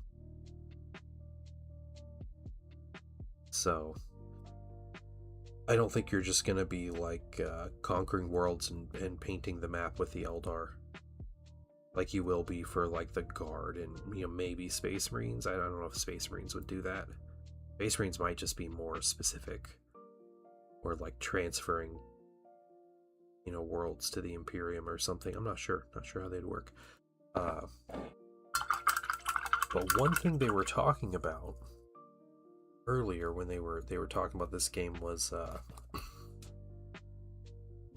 like persistent things in your campaigns in your galaxy. So if you say you create a custom chapter and you have your own custom chapter master, and you know, you're fighting over sectors of the galaxy and you're doing all these things, and then you start another campaign as, let's say, Eldar. You'll start a campaign and then you will see your custom Space Marine chapter on the map with like the progress that they had made, because though you don't play a campaign like a single campaign for the whole galaxy. You fight different campaigns for different sectors or even just individual planets or systems. Yeah, so there's like a persistence to the world, or to the galaxy rather.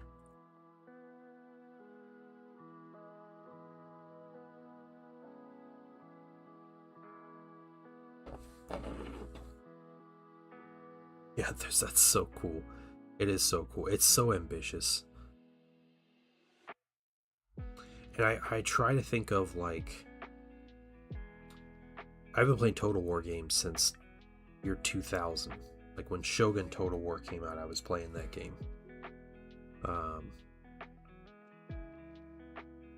And I remember Warhammer Total War when it came out. Scored against Sweden. Oh. When Total War Warhammer came out, like, it was pretty revolutionary as far as a Total War game goes. Like, everything in it, just how crazy that game was. But that game was also, it was very, very limited in its scope. There's so many things that, like, in Total War Warhammer 3 at this point, 10 years later, that we have in that game that were like pipe dreams. And not even just like factions, like the fact that they have like Cathay Islev as a faction, or the Vampire Coast as an actual faction is wild. But just things like your factions starting in different spots based on their legendary lords, or having regiments of renown. And I think Dogs of War will eventually come as a faction in Total War Warhammer. But like the way monsters work, or like how certain faction mechanics work, and unique currencies, and how you upgrade units, and just all these little things that have never been in Total War, little like system things that I can see them implementing in 40k. Total War Warhammer also had a big like spaghetti code issue, where they had two different development teams working on main game and working on DLC content, and the two teams apparently didn't communicate. So something that happened when they released Game 2 was there was a DLC that came out for Game 1 that added Norska as a faction, and changed a bunch of stuff on the map, did a bunch of stuff. It was a great update for the end of Game 1. Game 2 came out, and they were unable to implement Norska into the game. The code wasn't compatible, and it took them almost a year to get that sorted out, to put them in it's called Mortal Empires, the big campaign, and in the game thing. They weren't in the game at all for almost a year. It was a huge deal that they weren't able to do that. So with Total War 40k, it doesn't seem like they're doing multiple games. They're doing one game, and they're just gonna build off of it for 10 or 15 years or whatever. Like, it's just gonna be constant things coming out to add to the game, and I think that's gonna help with those kinds of problems. And I think they're building that game for longevity also. Because yeah, there's no way that game's gonna flop, right? Like,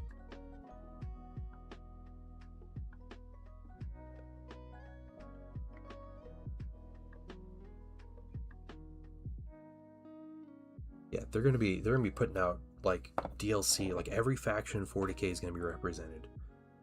They're gonna have all kinds of obscure nonsense. Think of all the factions that GW will come up with in they can come up with in the next like 10 years. You know, what came out in the last 10 years? Genestealer cults, Custodes, Votann, Knights, Mechanicus, Adeptus Mechanicus are about 10 years old. All those things, and 10 years on, GW is still doing that. Like, all those things are going to be in Total War 40k. All the Imperial Guard regiments, that's stuff I'm looking forward to, like Imperial Guard regiments and stuff. I want to run like Talarn Desert Raiders or Armageddon Steel Legion in Total War. It'd be crazy.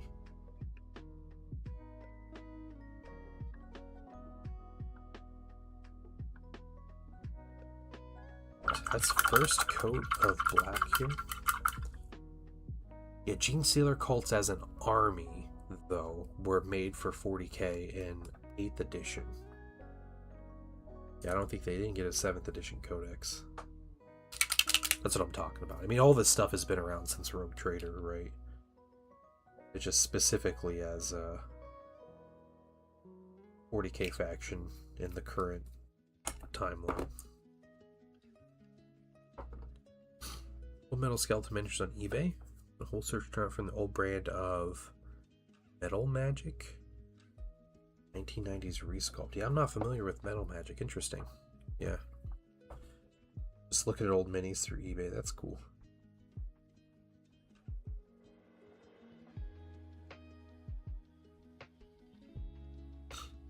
So I have apparently a Zone Mortalis 30k event coming up in a month or so. I need to figure out some stuff to bring. I might try to get a new character. So I mean, I have some characters I can bring, but I might spend some time working on a list and see if there's some minis I can make for that. But I typically, when I play Zone Mortalis at events, I do really terrible, but I also bring like a bunch of nonsense and play people who play really serious, so maybe I'll bring some stronger units this time. See if I can't do a little better. There's Metal Magic. Yeah.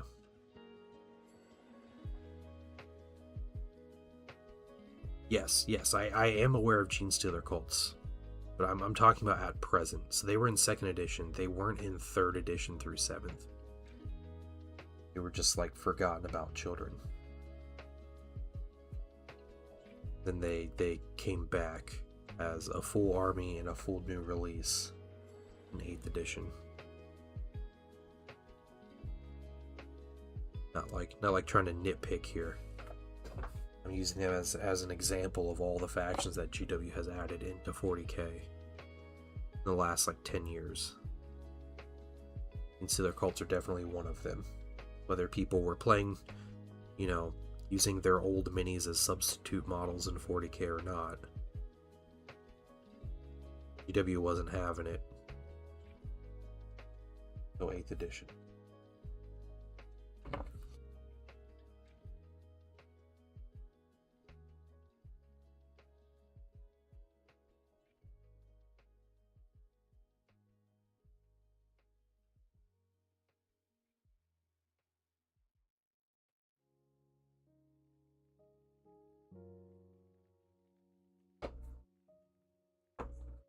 Just painting shell casings.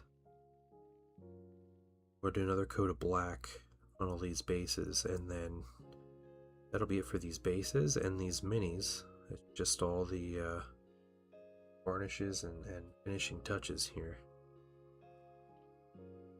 which I'll probably do by tomorrow evening, so I'll show them off Tuesday. Not you.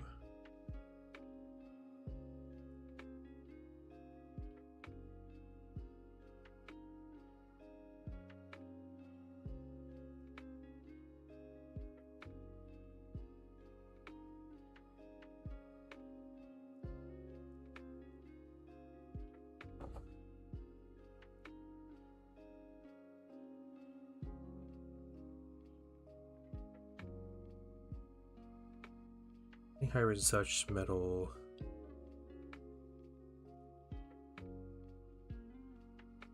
Let's make Hulk expansion. Interesting, yeah. You could have hybrids and base Hulk. That's cool. Brought back everything from the older editions now and added Custodes, yeah. Dark Mechanicum and Exodites are two factions I can see them at in the next few years. I don't know how you guys feel about that.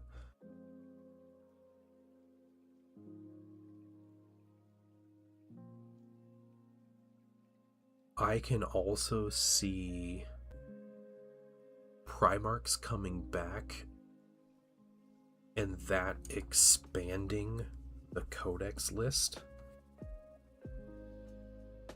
So, you know, Perturabo comes out, and then we have an Iron Warriors Codex, right? Vulcan comes out and we have a Salamander's Codex.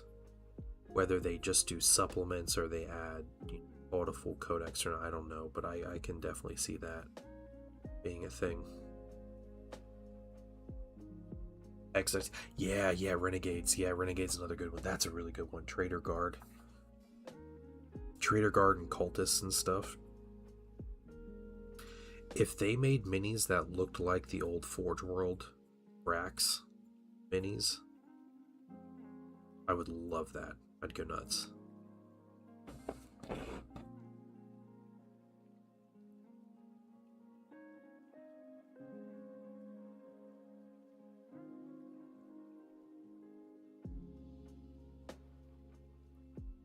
Yeah, those are three good armies that can come out in the next few years. But, you know, you go back to my point. You have an Exodite army come out. You'll probably get an Exodite faction in Total War 40k. You have Renegade Guard come out, you can, pretty much guarantee Renegade Guard will be out in Total War 40k.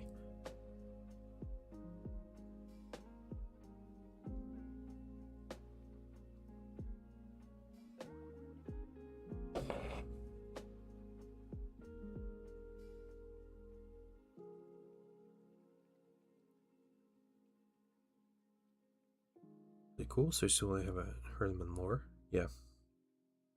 Yeah, the Legions Imperialis just have a couple things, right? I think if I were a betting man, I would bet on Dark Mechanicum for 30k proper, 28 mil 30k, like I'm painting right here, before 40k. Or maybe, if we're being real crazy here, maybe they put the minis out in there for both. I know it's a bit much. Doesn't sound like GW right now, but I feel like they could do it. And if they're gonna make something like a knight-sized giant spider crawler thing, I could see them wanting to sell that in both settings.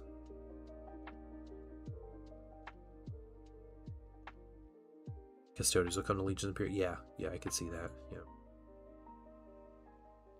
If they're still real, they might only release like 1 or 2 waves for Imperialis a year at this point. I got the impression, Night Trap, from the book they released alongside all the Saturnine stuff for Imperialis, the like updated rules for everything book, like 1.5 book or whatever you want to call it. I got the impression that that book was them kind of saying like, this game is complete. Like, here's everything you need, here you go, and that's it. That's the impression I got from that. They did come out with they came with a journal along that too, didn't they? No. Like Death of the Salamanders or whatever. What was that? Just showing the Marine getting run over by a Fellblade or whatever. Yeah, Mechanicum absolutely should have crossover. I mean, the Adeptus Mechanicus should too, but it's close. Yeah, it is. It's not super popular. I love the scale and I love the minis.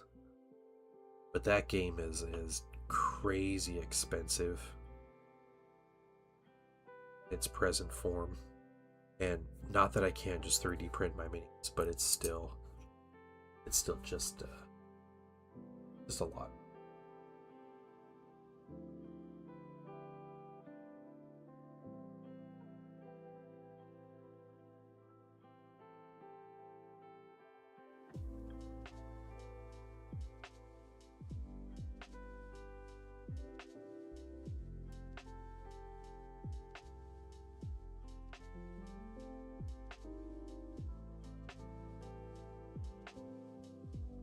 Classic Ruinstorm Demons, those could happen.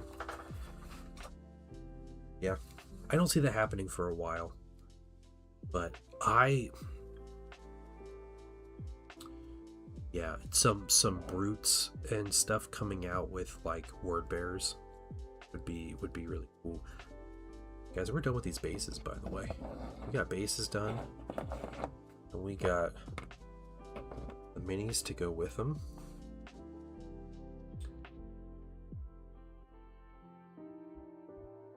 I believe I just need to varnish some minis. Finish them up tomorrow. And then, let me scoot this out of the way here and I'll show you guys a little preview. Never mind. Okay. Little preview is this going to be the biggest mini I've ever painted, I think. I think this will be the biggest mini I've ever painted. It's kind of close. The Fellblade was a big mini, but I think this is slightly bigger than the Fellblade has surface area. So, Basel's riding dinosaurs with laser cannons. Yeah, that's going to happen eventually. I don't see that not happening, Frankie. Expense wouldn't have impacted as much as if it was 40k instead of 30k. Yeah. Well, 30k was the better financial investment for GW. They got a smaller audience, but they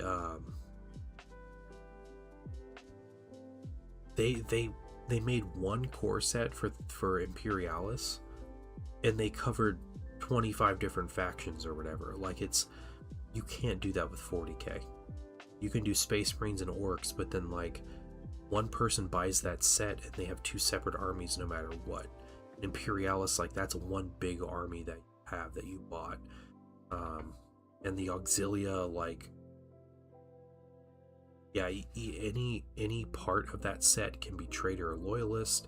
They can go together however you want. Like, the whole thing was like that's what makes Heresy, I think, like, financially good for GW, is that the minis are all so generic that you make what you want with them. And yeah, you sell one box and it could be for 18 different factions, and that's how it makes the money. That's why they can release 5 different tactical squad boxes with slightly different armor in each one. They're same poses and everything, but they still see it financially viable because people are going to buy a bunch of them anyway. Whereas, you release a Genestealer Cult set for 40k, like, the 5 people that play Genestealer Cults will go buy a bunch, but then otherwise, like, nobody else is looking at it. The 70% of people that play Space Marines and only Space Marines, like, they don't care about Genestealer Cult sets coming out. They're not going to buy anything. But you release a Space Marine box, like, you're going to get tons of people buying them. Yeah. All financial stuff. Zen Inn might be what you think it is. Maybe. But maybe not. Quite sure what you're thinking. I got a mini primed, and it's base coated and ready to go. Ooh, and our print's looking pretty good. Ooh, how much time is left on that? It's got another like 4 hours, I think.